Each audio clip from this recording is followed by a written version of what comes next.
生好現實世界裏邊嘅犯罪故事，甚至講係罪惡之城裏邊所發生嘅故事，喺佢嘅筆下描述，竟然係咁嘅咧，詫異，有啲驚訝嘅。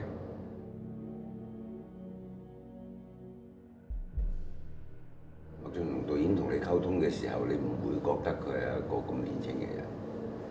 佢對於成個戲嘅分析，對於你每一段戲嘅分析，對於你每一個人物嘅分析，你係一聽佢講，你係知道佢經過深思熟慮，係一個深度思考之後所得出嚟嘅一個結論。當我收到呢個劇本嘅時候，其實導演已經將某一啲資料，包括佢想像中我嘅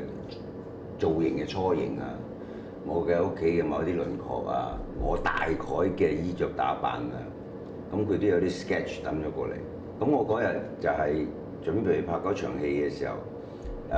我知道喺嗰場戲裏邊，我係會攞出一本記事簿嚟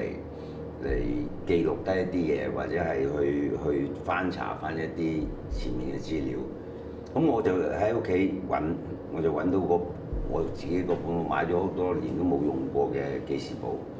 咁我話：咦，呢本無論喺色水上邊啊、造型上邊啊，都好似幾啱喎。咁我就即管帶埋去現場。但係真係估唔到，真係去到現場，我一拎出嚟啫，人哋已經有部做好晒、整好晒，裏邊有晒資料、有晒材料，夾好晒，係兩本一模一樣嘅記事簿。無論幫我準備呢本記事簿嘅美術指導啊，好道具好，或者導演好，或者我都好，都覺得咦好一致，喺唔使即係交換意見嘅情況下，大家就係想要呢啲嘢啦。原來我相信嗰種係一種無形中拍到目前為止啦，我哋大家之間已經建立咗一種相當高嘅默契。